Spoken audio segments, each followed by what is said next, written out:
Contra Costa County Board of Supervisors is considering declaring COVID-19 misinformation a public health crisis. The board will meet virtually tomorrow morning to discuss this. And joining me now is Supervisor Don Joya. Hey, John, thanks so much for taking the time. Really appreciate you coming on. Thanks, Don. Thanks for having me. You bet. What can you tell us exactly that is up for a vote tomorrow? What are you considering?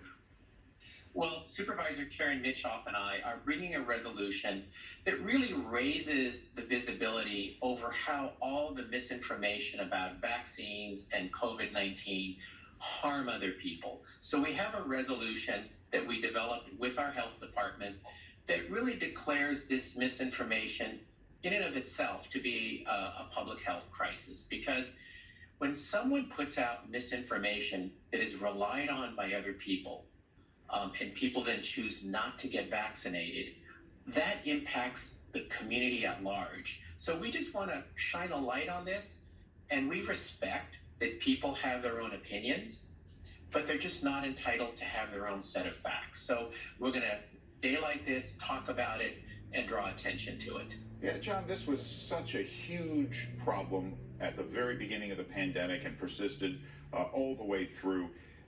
Whether it was how it was transmitted, whether the vaccines work or not work, on and on and on. Do you think misinformation is still a significant issue? Obviously you do, because you're taking this action, but why is it still so much of a problem all these months later?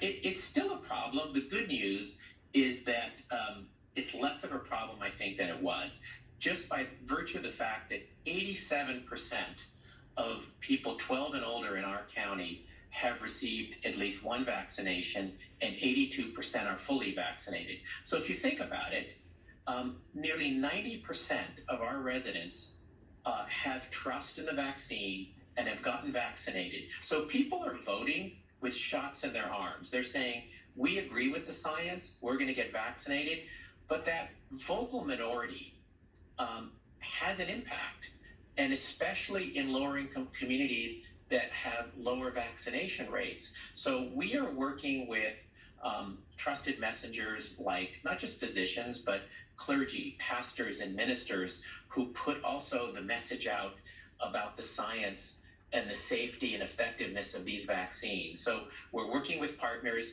because getting that last 10 to 15% vaccinated is harder.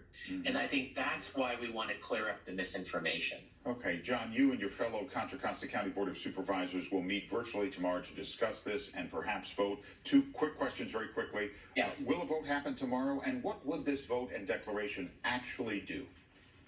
Yes, a vote will happen tomorrow, and what it will do is just put our board and our county on record to say this misinformation is a public health crisis and hurts all of us, which draws more attention when we try to get out good, factual, science-based information. So it's just to draw attention to this issue. For those people who are on the fence thinking about whether they want to get vaccinated, we want to help them.